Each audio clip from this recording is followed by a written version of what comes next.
Destaque internacional, comoção mundial, o grande assunto da semana, o terremoto que atingiu na madrugada de segunda-feira a Turquia e a Síria. Mais de 21 mil pessoas já morreram na tragédia. A gente faz contato agora ao vivo com a Turquia. O nosso correspondente Luca Bassani está lá. Bem-vindo, Luca. Boa sexta-feira para você. Apesar do assunto que a gente vem acompanhando, né, desde o comecinho realmente desta semana. Quais são as atualizações, Luca, que você vê por aí onde você está e quais as expectativas para encontrar sobreviventes, Luca? Bom dia, Adriana, Tiago, a todos que nos acompanham. Eu cheguei agora na região de Osmaniye, uma das que foi mais atingida pelo terremoto. Vocês conseguem ver aqui atrás de mim, inclusive, uma casa completamente destruída, um cenário de verdadeira guerra. A gente vê que até agora são cerca de 21 mil mortos entre Turquia e a Síria, nessa que pode ser considerada a maior tragédia, segundo as projeções matemáticas, do aspecto dos sismos aqui na Turquia. O maior terremoto, nós falamos aqui, aconteceu em 1939, matou 32 mil pessoas, mas considerando que são cerca de 6 a 7 mil edifícios, assim como esse atrás de mim, a gente provavelmente vai ver esse número de mortos aumentando consideravelmente nas próximas horas, podendo ultrapassar a casa dos 32 mil, chegando até os 50 mil, segundo algumas projeções, o que já seria uma imensa tragédia, considerando a densidade populacional dessa região, que é realmente muito grande. A gente vem falando de todos os esforços de resgate e do trabalho dos voluntários. Ontem eu pude presenciar isso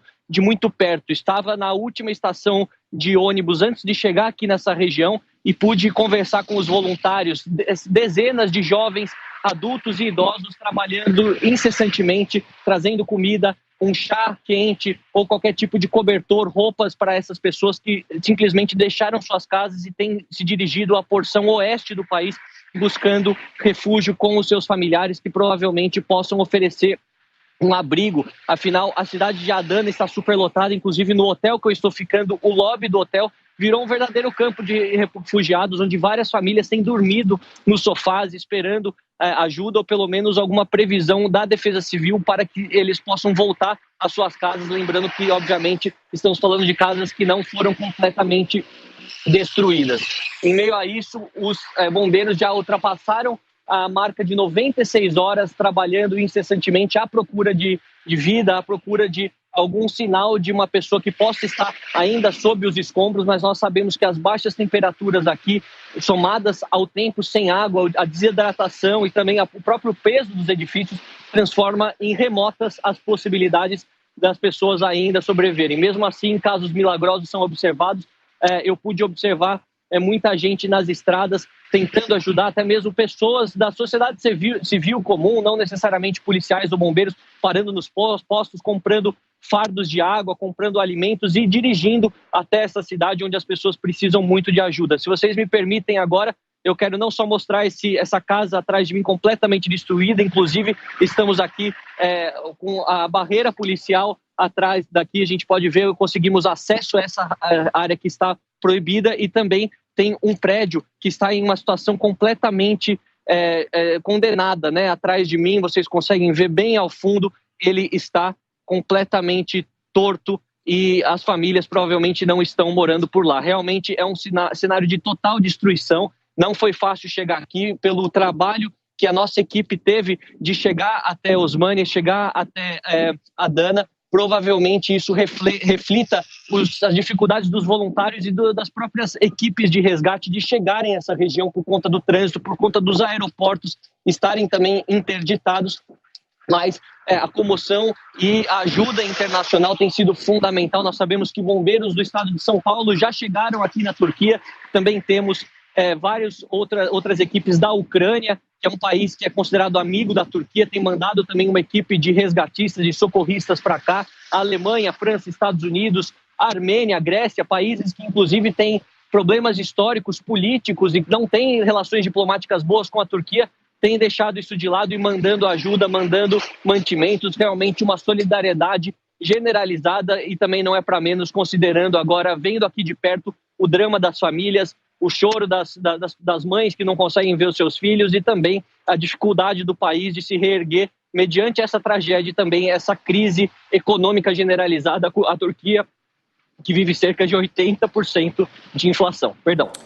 Pois é, Luca, ontem mais ou menos no horário que a gente conversava, você falava que estava a 200 quilômetros do ponto de onde você chegou hoje e você citou quais foram as principais dificuldades para chegar até aí, com barreiras nesse trajeto, e você sempre ressaltou que as baixas temperaturas vinham dificultando os trabalhos de resgate. De onde você fala, tá sol, mas imagino que as temperaturas estejam baixas, né?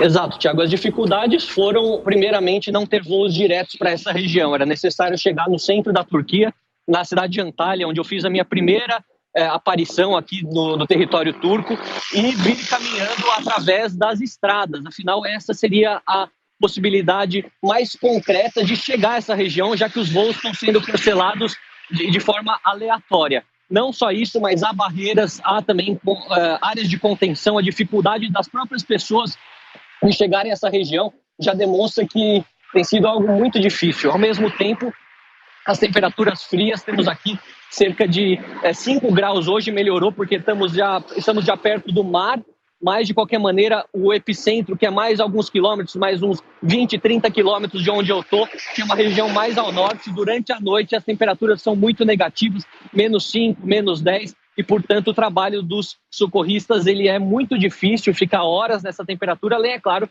das próprias vítimas que ainda se encontram nessa situação. É um drama total, as pessoas vêm falar conosco, elas são sempre muito solistas, querem ajudar e mostrar essa imagem de solidariedade, apesar das vítimas, apesar do luto, eles querem que mostre essa imagem de uma Turquia que está disposta a trabalhar diuturnamente para ajudar os seus concidadãos. A situação da Síria ela é mais delicada, já que vemos que, por conta das sanções econômicas, muito dessa ajuda internacional não tem chegado na região de Alepo, precisam até da confirmação, da autorização de grupos rebeldes no norte da Síria para adentrar o território pela fronteira terrestre e, portanto, a situação humanitária é ainda mais difícil. Mas, considerando os 21 mil mortos, cerca de 3 quartos, 80% são vítimas da Turquia e por isso que damos maior destaque, mas sem esquecer que a Síria também vive uma guerra civil, uma situação humanitária de total catástrofe e provavelmente vai ser um dos países que mais deverá ser ajudado uma vez que haja a conclusão das operações de resgate. Claro. Luca, tentando entender um pouquinho melhor a situação dos desabrigados aí na Turquia, onde você está, são milhares de pessoas que passam por essas dificuldades como frio, fome, necessidade de banho, e são idosos, homens, mulheres e crianças. Essas pessoas estão procurando abrigo, sendo acolhidas exatamente em quais locais? No próprio país ou elas estão buscando países vizinhos, outras regiões, Luca? Pois é, Adriana, o único país que faz fronteira aqui com essa região, afinal a Turquia é um país muito extenso, é a Síria, que também se encontra em uma situação de extrema calamidade. Portanto, elas buscam refúgio primeiramente nas suas cidades, onde hospitais de campanha foram feitas, tendas e tantas outras possibilidades para que as famílias possam ficar inicialmente em um lugar mais quente, receber alimento, receber uma manta. Muitas delas deixaram seus pertences, todas as suas roupas para trás, saíram com a roupa do corpo, portanto, é realmente algo que é um auxílio inicial, se assim podemos dizer. Outras já seguem para Adana, que é uma cidade que foi atingida, mas por ser maior, ter mais estrutura, ter hospitais e ter todas as equipes de resgate internacionais chegando, acaba facilitando também nessa ajuda às famílias. Então, eles precisam achar um transporte inicialmente para cobrir esses 100, 120 quilômetros até Adana, e lá os hotéis estão dando possibilidades das famílias ficarem nos lobbies. As escolas foram transformadas também, as escolas de ginásio foram transformadas em hospitais de campanha e abrigos, além dessas tendas tipicamente de refugiados que a gente costuma ver na Palestina, em Israel, até mesmo na Síria, onde eles constroem essas tendas do dia para a noite e fazem com que as famílias tenham pelo menos um teto sobre suas cabeças. Mas nós sabemos que a temperatura ela é muito fria, isso não dá conta da questão térmica e, portanto, muitas delas têm ainda buscado caminhos para chegar na parte leste do país, ir para Antalya, ir para Esmirna, ir para Ankara, ir para Istambul, onde provavelmente eles tenham algum familiar, algum primo, algum tio que possa recebê-los nesse momento, até que as coisas sejam um pouco mais claras aqui e as famílias possam voltar, uma vez que os prédios não sejam considerados mais condenados ao desabamento pela Defesa Civil. Esse é o drama de milhares de famílias. Nós falamos ontem que cerca de 6 a 7 mil edifícios ou casas vieram completamente ao chão ou ficaram em uma situação de completa inutilização. Portanto, se nós considerarmos 4 pessoas, 5 pessoas por cada um desses edifícios ou cada uma dessas casas, até considerando os apartamentos, que são muito mais pessoas que vivem, podemos falar facilmente no número de 100, 200 mil pessoas que estão sem casa, que estão numa situação de completa calamidade.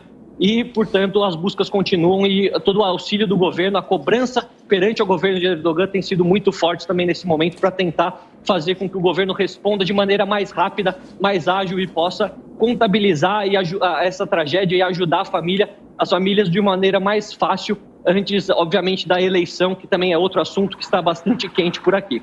Ô Luca, e rapidamente, você que ano passado cobriu a guerra na Ucrânia, esteve inclusive na Ucrânia, nos principais pontos, você faz algum paralelo dessas imagens? Porque a gente acompanha as imagens da Turquia, da Síria, são imagens de guerra também. E quem nos acompanha por imagens, vê também o mapa, né, mostrando a capital da Turquia, a capital da Síria, e só lembrando que a Turquia enfrenta a maior inflação em 25 anos.